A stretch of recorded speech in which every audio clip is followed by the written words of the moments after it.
All right, guys, so unfortunately, we have to talk about a very, very, very disturbing turn of events for the story of Mr. Ethan Lyman. And now, if you guys are not familiar with the Ethan Lyman story, well, let me remind you. Ethan Lyman was a high school teenager whom was beat to death in Lebron James's iPromise school parking lot by 3 other guys who were allegedly playing basketball at the time when Ethan Lyman and his friends pulled up to the parking lot in which they were playing basketball. Now, 2 people in Ethan Lyman's car. We don't know if this was Ethan. There are different versions of the stories here, but it kind of goes like this. 2 people got out of the car with what appears to be water-bead guns, okay? And they shot at the individuals that were playing basketball. Somehow that ended up in a fight in which the 3 individuals who were playing basketball ended up beating Ethan Lyman to death. Now, again, I don't know if Ethan Lyman actually was one of the guys that was shooting people with the water gun or whether or not he was trying to break up the fight. Again, there are different versions of the story. Honestly, to me, it really doesn't matter because he should not have gotten beat to death in the way that he did, and we're going to get into that. Because of this incident, right? Kids do stupid things like this all the time. So in my opinion, this seems like cold-blooded murder. And that's initially what we thought, okay, when the suspects were actually charged after they were caught. And it took a while for police to actually catch them because nobody wanted to say anything about it until the police offered enough money. So yeah, when they actually got caught by the police and arrested, they were charged with murder. However, this case has taken an unfortunate turn of events as the Ohio grand jury has indicted the 3 suspects on lesser manslaughter charges when it comes to the death of Ethan Lyman. And I want you guys to take a look at this news clip so you guys can get more information about what's going on here. I've been retained by the family. In court Monday, the attorney for DeShawn Stafford Jr. said his client had a different explanation of what happened the night of Ethan Lyman's death, saying the suspects were defending themselves after they were shot at with what appeared to be a real gun that turned out to be fake.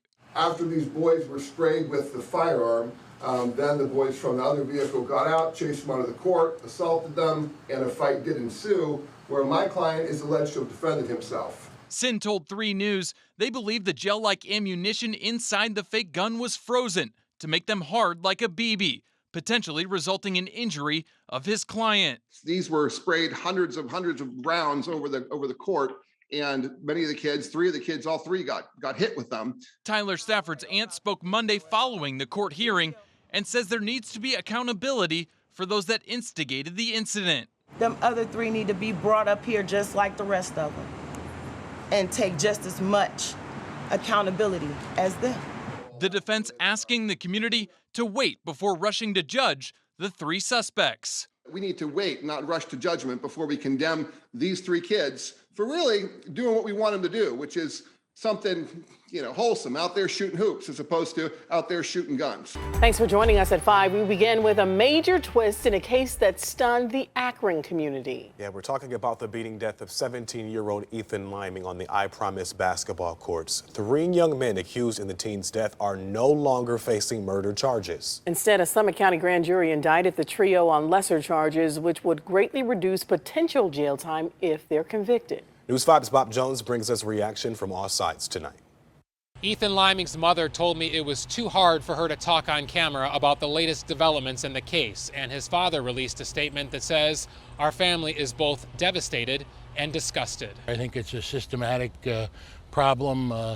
It just doesn't appear that anybody is interested in justice for Ethan. Attorney Mike Callahan spoke on behalf of the Lymings and said the family is frustrated and angry. Well, I think the family feels like their son was murdered once and then he's been murdered again by the system, and I don't think they'll ever feel differently. According to Akron police, Ethan and his friends went to the iPromise school on the night of June 2nd, and at least one of them fired a toy gun, a splatterball water-bead blaster at young men playing basketball. That led to a fight, and investigators say Ethan was beaten to death. Police charged 2 brothers, DeShawn Stafford and Tyler Stafford, and their cousin Donovon Jones, all with murder. Prosecutors say evidence not known to the public was presented to a Summit County grand jury, along with multiple options on charges. Possibilities were murder, voluntary manslaughter, involuntary manslaughter, reckless homicide. All of those were presented to the grand jury. The grand jury returned indictments on lesser charges: DeShawn Stafford for felony first and third degree involuntary manslaughter, Tyler Stafford for felony third degree involuntary manslaughter, and Jones for misdemeanor assault charges. The prosecutor presented evidence, but the grand jury thought, no, something more happened here. Those other boys started it, and Sean and his friends had a reason to do what they did and stand their ground. Attorney John Sin represents DeShawn Stafford. He's pleased with the lesser charges and plans to argue self-defense, as does attorney Eddie Siplin, who represents Jones. I don't know why the cops got it wrong. I don't know if it was because public opinion was so strong early on in this case, but the grand jury clearly wasn't swayed by rumor and speculation. Should he have lost his life? No. But you don't get to dictate or predict how someone is going to react to being shot at. Through the tragedy, Ethan's father told News 5 the family will stand shoulder to shoulder with others struggling with grief. Losing a son would be devastating to any family. There's no way we could understand the pain that they're feeling, but we have to follow the law. In Akron, Bob Jones, News 5. Yeah, so as you guys just heard there, that attorney for these three suspects, I don't know how that guy sleeps at night, okay? I mean, he seems to be, he's doing his job, but wow. I mean, he's trying to make these guys sound like victims, and I'm just like, I don't see any scenario where it is okay to beat somebody to death, especially in a way that it is being alleged. And before I get into this, I just want to say something. What happened to black men? Black people never get a break, right? Black men, when it comes to the criminal justice system, they always get the maximum charges, right? What happened to that? Because it seemed like these guys are essentially about to get away with murder. That's what it seems like to me. But y'all tell me, we're going to read from these affidavits what happened. And I want to also say, I don't know the evidence that was presented to the grand jury to justify the lesser charges, but it better be something that's very compelling, okay? Or otherwise, people are going to be outraged, as they should, okay? So let's read about this. Affidavits related to the suspect's arrest provided to Fox News Digital in June described how police believed each of the men were involved in an altercation with Lyman and his three friends. They allegedly punched and assaulted each of the four victims and beat Lyman until he was unconscious. They each then beat him more, and while he was unconscious on the ground, the affidavit states. So they not only beat him until he was unconscious, they didn't stop once he couldn't fight back. Once he was defenseless, they continued to beat him. But wait, there's more. There's more here. The affidavits further allege that each of the boys then repeatedly stomped and kicked Lyman in his head. Jones then allegedly took Lyman's friend's cell phone as he tried to call 911. Meanwhile, Tyler and DeShawn Stafford took Lyman's car and drove it to the other end of the parking lot when Lyman's friends tried to take him in to the hospital, the affidavit states. So not only did they beat him unconscious, they beat him more while he was unconscious on the ground. They stomped and kicked his head, okay? And when Ethan's friends tried to call 911 to get Ethan some help, one of the guys took the cell phone.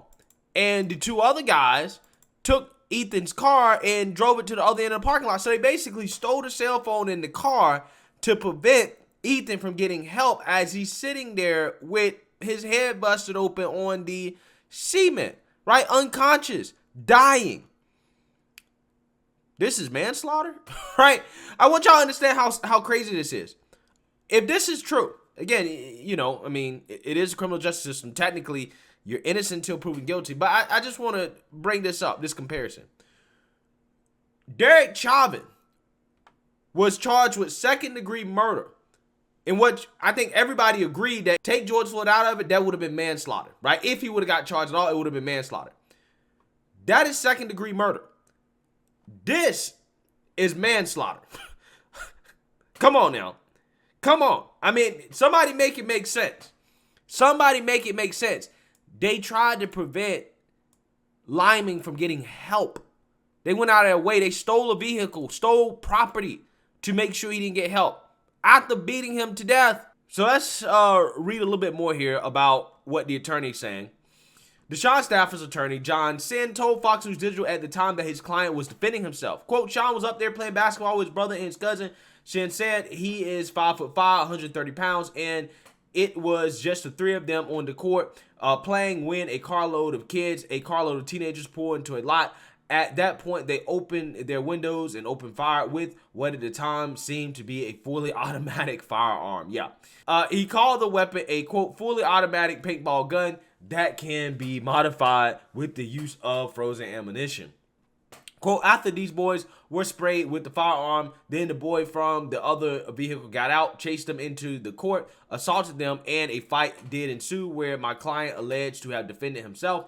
Sin went on. He further argued that Lyman hit the cement when he allegedly got punched, adding that the injury from the cement may have been what caused the ultimate damage here.